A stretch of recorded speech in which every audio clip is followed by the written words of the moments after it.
கேமரால அப்படியும் கிட்ட போய் தான் நிற்கிறேன். ஆமாம்.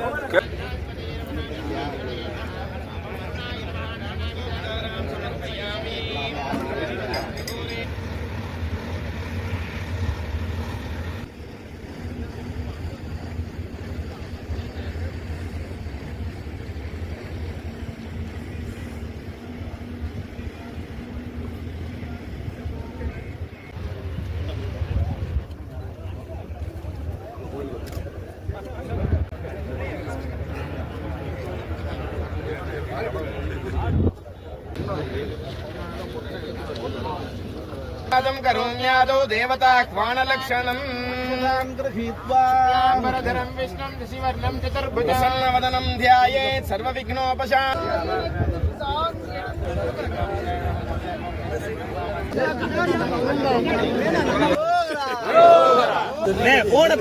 फोन வச்சிருக்கோம் பின்னாடி வாங்க சார் மொபைல் போட்டோ தயவு செல் போனா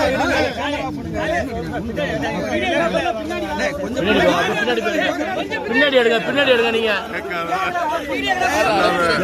நல்லா கால் அடைச்சிருக்கு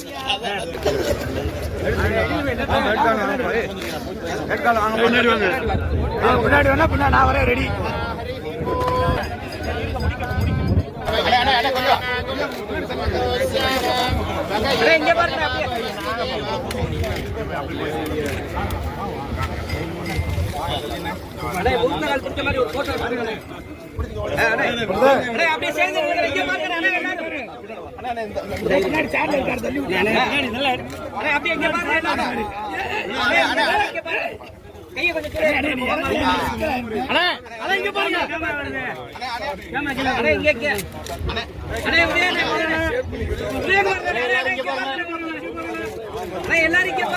தமிழ்நாட்டில் தேசிய ஜனநாயக கூட்டணி சார்பாக போட்டியிடுகின்ற எங்களது தேசிய ஜனநாயக கூட்டணியுடைய தலைமையேற்றிருக்கின்ற அனைத்து இந்திய அண்ணா திராவிட முன்னேற்ற கழகத்தினுடைய பொதுச் செயலாளர் இபிஎஸ் அவர்கள் மற்றும் அகில இந்திய நமது பாரத பிரதமர் நரேந்திர மோடி அவர்கள்,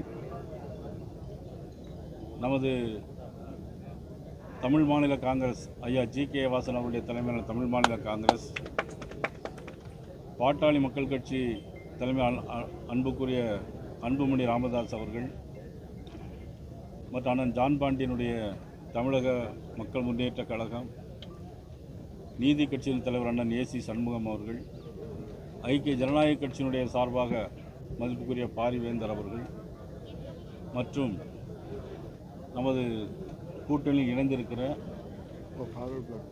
நமது தென்னிந்திய ஃபார்வர்ட் பிளாக்கினுடைய தலைவர் மதிப்புக்குரிய திருமாறன் அவருடைய தலைமையிலான ஃபார்வர்ட் பிளாக் கட்சி மற்றும் அனைத்து ஃபார்வர்ட் பிளாக் மற்றும் இன்னும் பல சமுதாய அமைப்புகளுடைய ஆதரவோடு தேசிய ஜனநாயக கூட்டணி ஆட்சி அமைக்கின்ற தேர்தலாக இந்த தேர்தல் அமையவிருக்கிறது. அதற்கான அடிப்படையான முதல் பொதுக்கூட்டம் அம்மா மக்கள் முன்னேற்ற கழகத்தினுடைய தலைவர் மதிப்பிற்கு மரியாதைக்குரிய எங்களுடைய அன்புக்குரிய அண்ணன் டிடிவி தினகரன் அவர்கள், இதற்குரிய முதல் கூட்டம் சென்னை மதுராந்தகத்திலே மிக பிரம்மாண்டமான முறையில் நடைபெற்றது. அதை பொதுக்கூட்டம் என்றே சொல்ல முடியாது, மிகப்பெரிய பொதுக்கூட்டம் என்று ஆரம்பித்து அது மாநாடாக முடிந்தது. அதிலும் மைல்கள் கணக்காக பிரைம் மினிஸ்டர் வந்து போன பிறகு கூட வேன்களும் கார்களும் பொதுமக்களும் அந்த இடத்தில் வந்து குவிந்தது இன்றைக்கி ஆளுங்கட்சி திராவிட மாடல் ஆட்சிக்கு ஒரு பெரிய பேரிடியாக அமைந்திருக்கிறது. அதனைத் தொடர்ந்து தென்பாண்டி மண்டலத்தின் தலைநகராக இருக்கக்கூடிய இந்த மதுரை மண்ணில் நெற்றிக்கண் திறப்பினும் குற்றம் குற்றமை என்று சொன்ன இந்த மதுரை மண்ணில் மீண்டும் நீதி கேட்டு பாரத நரேந்திர மோடி அவர்கள் இந்த பொதுக்கூட்டத்தில் கலந்து கொள்ள இருக்கிறார்கள். வருகிற 1ஆம் தேதி இந்த கூட்டத்தில் தேசிய ஜனநாயக கூட்டணி அனைத்து தலைவர்களும் கலந்து கொள்வார்கள். இந்த கூட்டமல்ல, இதுவும் ஒரு மாநாடு போலே அமையும். மதுரையில் எந்த நிகழ்ச்சி அமைத்தாலும் அது மீனாட்சி அம்மனுடைய அருளாலே அந்த ஆட்சி தானாக மாறி நல்லாட்சி மலரும். அந்த ஆட்சி தேசிய ஜனநாயக கூட்டணியுடைய தலைமையில் அண்ணன் இபிஎஸ் அவருடைய தலைமையிலே வர இருக்கிறது. மக்களும் தயாராக இருக்கிறார்கள் என்பதை தெரிவித்துக் கொள்கிறேன்.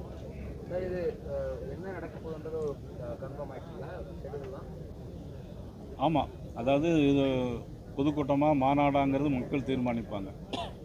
ஆனால் ஒருவேளை ஒரு அரசு நிகழ்ச்சி கூட அதில் இருக்கலாம். நீங்கள் என்ன ஏம் பண்ணுறீங்களோ அது இருக்கு. தேசிய ஜனநாயக கூட்டணி ஒரு கூட்டணியாகவே வடிவம் பெறல அப்படின்னு திருமாவளவன் அதாவது இப்போ நாங்கள் உறுதியாக இருக்கோம். எங்கள் அண்ணன் இபிஎஸ் முதலமைச்சர், பாரதிய ஜனதா கட்சி, சரியா, தமிழ் மாநில காங்கிரஸ், அம்மா மக்கள் முன்னேற்ற கழகம், தென்னிந்திய ஃபார்வர்ட் பிளாக் தம்பி திருமாறன், நீதி கட்சி, பாட்டாளி மக்கள் கட்சி, ஐக்கிய முன்னணி கழகம், இந்திய ஜனநாயக பாரிவேந்தர் தலைமை இந்திய ஜனநாயக கட்சி, நம்ம மதிப்புக்குரிய ஜான் பாண்டியர்கள். இதுக்கு மேலே உங்களுக்கு என்ன கூட்டணி வேணும்னு நினைக்கிறீங்க? வடிவமாக ஒரு கெமிஸ்ட்ரியா ஒரு ஒர்க் ஆகலை, அப்படி ஃபார்ம் ஆகலைன்ற ஒரு கமெண்ட் அவங்க சொல்கிறாங்க. நீங்கள் என்ன ஒன்று நினச்சி பார்க்கணும். இன்றைக்கி மாணிக்கம் தாகூர் டெய்லி டிவியில் பேட்டி கொடுக்காரு.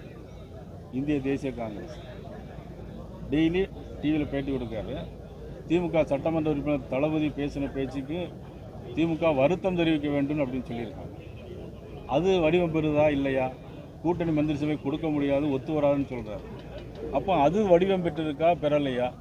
நாங்கள் இப்போ எங்களுடைய வடிவத்தை பார்த்தீங்களா? இப்போ மதுரையிலே எப்படி இருக்குன்னா சென்னை முழுவதும் என்ன எப்படி இருக்கும்? ஆக முதலமைச்சருக்கு ஒரு வடிவம் இல்லாமல் இருக்கிறார். ஏன்னா ஒரு ஆட்சி முற்று பெறலை. 525 தேர்தல் அறிக்கை சொன்னாங்க. கிட்டத்தட்ட ஒரு 70 தேர்தல் அறிக்கையை தவிர மீது ஒரு 90 தேர்தல் அறிக்கை பார்ட்லி நிறைவேற்றியிருக்காங்க. மீதி எல்லாமே நிறைவேற்றப்படலை. இன்றைக்கி மருத்துவமனையில் செவிலியர்களாக இருக்கட்டும், துப்புரவு பணியாளர்களாக இருக்கட்டும், இன்றைக்கி இடைநிலை ஆசிரியர்களாக இருக்கட்டும், அரசு ஊழியர்களுடைய ஓய்வூதிய பென்ஷனாக இருக்கட்டும், எதுவுமே முற்று பெறலை. ஒரு முற்று பெறாத ஒரு ஆட்சி, தேர்தல் அறிக்கை நிறைவேற்றாத ஒரு ஆட்சி. இது எல்லாத்துக்கும் மேலே ஒரு நாட்டில் சட்டம் ஒழுங்கு ரொம்ப முக்கியம். ஒரு டிஜிபியை கூட போட முடியல அந்த அரசாங்கத்திற்கு. ஒரு டிஜிபி கூட போட முடியல. எப்படின்னா சட்டம் ஒழுங்கு எப்படி பாதுகாக்க முடியும்? சாத்தாங்குளத்தில் ஒரு லாக்அப் டெத் மரணம் நடந்தது. அதுக்கு தமிழ்நாடு முழுவதும் குய்யோன்னு குதிச்சாங்க. ஆனால் இன்றைக்கி பக்கத்தில் சிவகங்கையில் அஜித் மரணத்துக்கு என்ன பதில் சொல்ல போகிறாங்க? 33 லாக்அப் டெத் மரணங்கள் நடந்திருக்கு. 33 லாக்அப் டெத் மரணங்கள். சரி, ஒரு போலீஸுக்கு போய் போலீஸ் ஸ்டேஷனில் போய் கம்ப்ளைண்ட் கொடுக்க போனால் கூட அந்த பெண்களையும் ஜாதி ரீதியாக திட்டுறாங்க. அப்புறம் பாலியல் ரீதியாக வேற கொடுமை செய்கிறாங்க. ஒரு போலீஸ்காரரே ஒரு காவல்துறை பெண் அதிகாரி டீஸ் பண்ணுறது, பாலியல் உண்மை பண்ணுறதும் யாருடைய ஆட்சி நடக்குது? இங்கே தான் நடக்குது. சரி, பள்ளிக்கூடத்துக்கு போகிறா எல்லோரும் பசுவை தூக்கிட்டு போவாங்க. இங்கே கஞ்சாவை தூக்கிட்டு போகிறாங்க, பீர் பாட்டில் தூக்கிட்டு போகிறாங்க. டாஸ்மாக் கடையை குறைப்போம்னு சொன்னாங்க, படிப்படியாக குறைப்போம்னு சொன்னாங்க.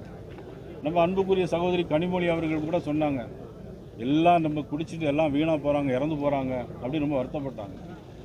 ஆனால் இன்றைக்கி மதிப்புக்குரிய சகோதரி கனிமொழி என்ன சொல்கிறாங்கன்னே தெரியல.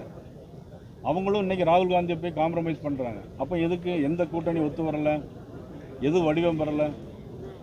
காங்கிரஸ் கட்சி திமுகவில் இருக்குமா இருக்காதாங்கிறது கேள்விக்குறியாக இருக்குது. இன்றைக்கு நீங்கள் வருத்தம் தெரிவிக்கணும் ராமதாஸ் சொல்லியிருக்காரு. என்னை பொறுத்த மட்டும் தனிப்பட்ட முறையில் யாருடைய மனதும் புண்படக்கூடாதுன்னு நினைக்கக்கூடியது, அவ்வளோதான். சார், இப்போ தொடர்ச்சியாக விஜய் அவருடைய கூட்டங்கள் கடுமையாக பாஜகவையும் சேர்த்து பிடிச்சிட்டு இருக்காரு, கொள்கை எதிர்த்து அடிப்படையில். ஆனால் இப்போ யார் விமர்சிக்கிறாங்க? விஜய் அவங்களுக்கு ஏதாவது கொள்கை இருக்குதா? அவங்களுக்கு இருக்க கொள்கையை பதில் ஒரு புஸ்தகம் போட்டு இது எங்களுடைய கொள்கை, இந்த கொள்கைக்கு மாறானது பாரதிய ஜனதா கட்சி அப்படின்னு சொன்னால் பரவாயில்ல. கொள்கைன்னு மட்டும் வெறும் பேப்பரில் மட்டும் எழுதி வச்சுருந்தா எப்படி அதை ஒத்துக்கொள்ள முடியும்? சார், தமிழக முதல்வர் தமிழக அணிக்கா டெல்லி அணிக்கா அந்த போட்டின்ற மாதிரி தான் இருக்கும் வரக்கூடிய சட்டமன்ற தேர்தல்னு சொல்கிறாரு. அது எப்படி சார்? சட்டமன்ற தேர்தல் தமிழ்நாட்டில் நடைபெறுது. இது தமிழ்நாட்டில் நடைபெறுது. யார் நல்ல முதல்வராக ஆட்சி செஞ்சார்?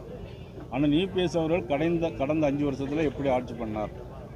இப்போ நம்மளுடைய முதலமைச்சர் இன்றைக்கி ஸ்டாலின் தான் எங்களுக்கும் முதலமைச்சர், உங்களுக்கும் முதலமைச்சர் இந்த தேர்தல் வரைக்கும்.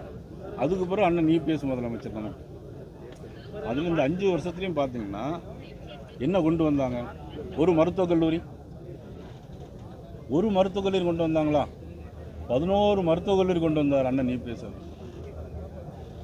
ஒரு நாடு முன்னேற சொன்னால் இன்ஃப்ராஸ்ட்ரக்சர், சாலைகள் வசதி, பாலங்கள், விமான போக்குவரத்து, கடல் போக்குவரத்து, தரைவழி போக்குவரத்து, இதெல்லாம் இருந்தால் தான் ஒரு நாடு முன்னேற முடியும். ஆனால் இன்றைக்கி என்ன ஏற்பாடு பண்ணியிருக்கிறாங்க? அனைத்தும் செய்து மத்திய அரசு. தூத்துக்குடி விமான நிலையம் 350 கோடி ரூபா, திருச்சி விமான நிலையம் 650 கோடி ரூபா. பிரதமர் மோடி ஆட்சிக்கு வர்றதுக்கு முன்னால் நாட்டில் 140 விமான நிலையங்கள் புதுப்பிக்கப்பட்டிருக்காங்க. வந்த பிறகு உருவாக்கியிருக்காங்க. இதெல்லாம் ஒரு நாட்டினுடைய மேம்பாடு அடைவதற்கு. ஒரு நாடு இன்றைக்கி இந்தியா உலக பொருளாதாரத்தில் 4வது இடத்துல இருக்குது. உலக பொருளாதாரத்தில் 4வது இடம். அடுத்து பார்த்தீங்கன்னா அடுத்த 3வது இடத்துக்கு வரும். இன்னும் பார்த்தீங்கன்னா இந்தியா வல்லரசு நாடு நோக்கி போயிட்டுருக்கு. தமிழ் மொழியை பற்றி பேசிகிட்டு இருக்கிறாங்க நம்மளுடைய முதலமைச்சர். பிரைம் மினிஸ்டர் மலேசியாவுக்கு போய் 2 வாரத்துக்கு முன்னால் மலேசியா போனார். எங்கள் நாட்டில் தமிழ்நாடுன்னு ஒன்று இருக்குது, தமிழ் மொழிங்கிற இருக்குது, மிகப்பெரிய கலாச்சாரம், மிகப்பெரிய பண்பாடு உள்ள மொழி அப்படின்னு மலேசியாவில் போய் பேச வேண்டிய அவசியம் அவருக்கு இல்லை. உண்மையே எங்கே இருந்தாலும் சொல்கிறது பாரத நரேந்திர மோடி அவர்கள். டிஎன்பிசி எக்ஸாம் வந்து ரத்து செய்யப்பட்டிருக்கு. ஆனால் திமுக கூட்டணி கட்சிகள், குறிப்பாக மதுரை எம்பி சு வெங்கடேசன், மத்திய அரசோட தேர்வு ரத்து செய்யப்பட்டா பொங்கி எழுதுறாரு. ஆனால் டிஎன்பிசி ரத்து செய்யப்பட்ட தொடர்பாக எதுவுமே பேசலையே சார். அதுதான் அவங்களுடைய கூட்டணி ஆட்சி. ஆனால் அவருக்கே தெரியல ரத்து பண்ணியிருக்காங்களேன்னு. தெரிஞ்சால் தானே கேட்பாங்க. நம்ம எம்பிக்கு தெரிஞ்சிருந்தானே கேட்பாங்க. தெரிஞ்சிருக்காதுன்னு நினைக்கிறேன். தெரிஞ்சிருந்தா கேட்பார். ஏன்னா அவர் கம்யூனிஸ்ட் கட்சியில் உள்ளவர், நல்ல விஷயம் அவருக்கு விஷயம் தெரிஞ்சிருக்காது. இது மட்டுமா தேர்தல் ரத்தாக இருக்குது? இன்றைக்கி 5 வருஷத்தில் எவ்வளோ தேர்வுகள் ரத்தாக இருக்குது? மாணவர்களுடைய எதிர்காலம் 5 லட்சம் பேருக்கு வேலை கொடுப்பேன்னு சொன்னாங்க. இவ்வளோ 90,000 பேருக்கு தான் வேலை கொடுத்துருக்காங்க. 5 லட்சம் இளைஞர்களுக்கு வேலை கொடுப்பேன்னு சொன்னாங்க. இப்போ 90,000 பேருக்கு தான் வேலை கொடுத்துருக்காங்க. என்னாச்சு? சொன்னது என்னாச்சு?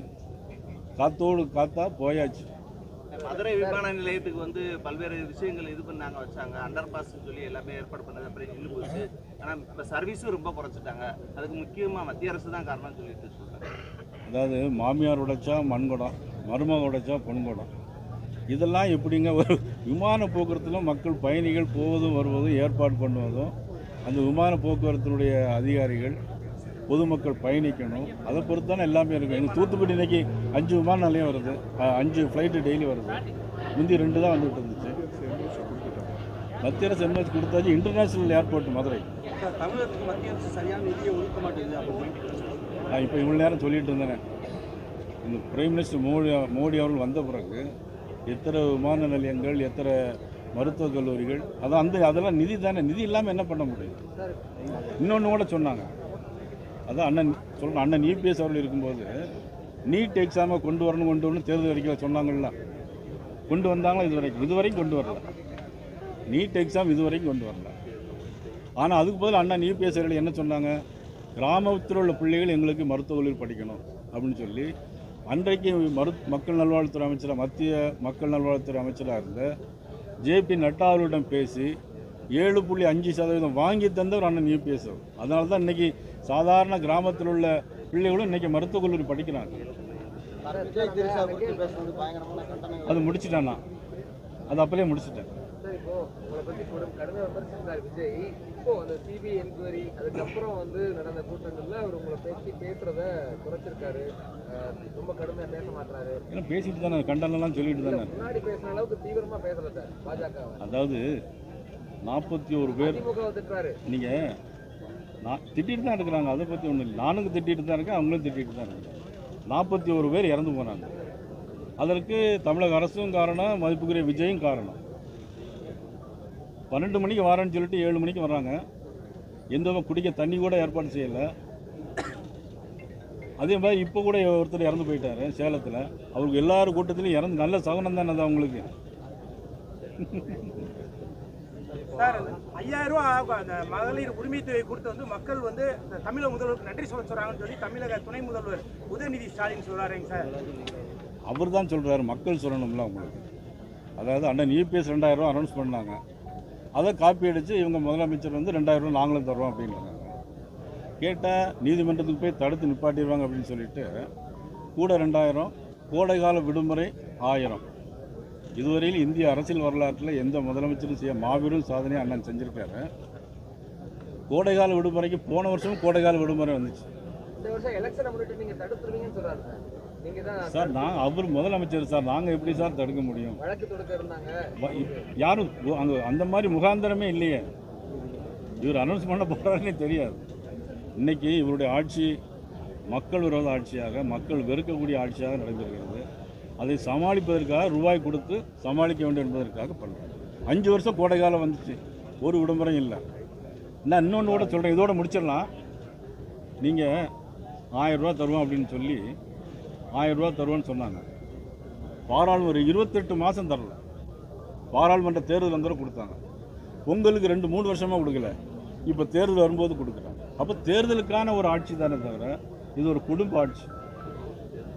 முன்னாள் முதலமைச்சர் கலைஞர் அவர்கள், இப்பொழுது மதிப்புக்குரிய நமது ஸ்டாலின் அவர்கள், அடுத்தால துணை முதலமைச்சரை முதலமைச்சராக்க வேண்டும் என்பதுதான் நோக்கமே தவிர வேறு எந்த நோக்கமும் இல்லை இவர்களுக்கு. தேமுதிக என்ன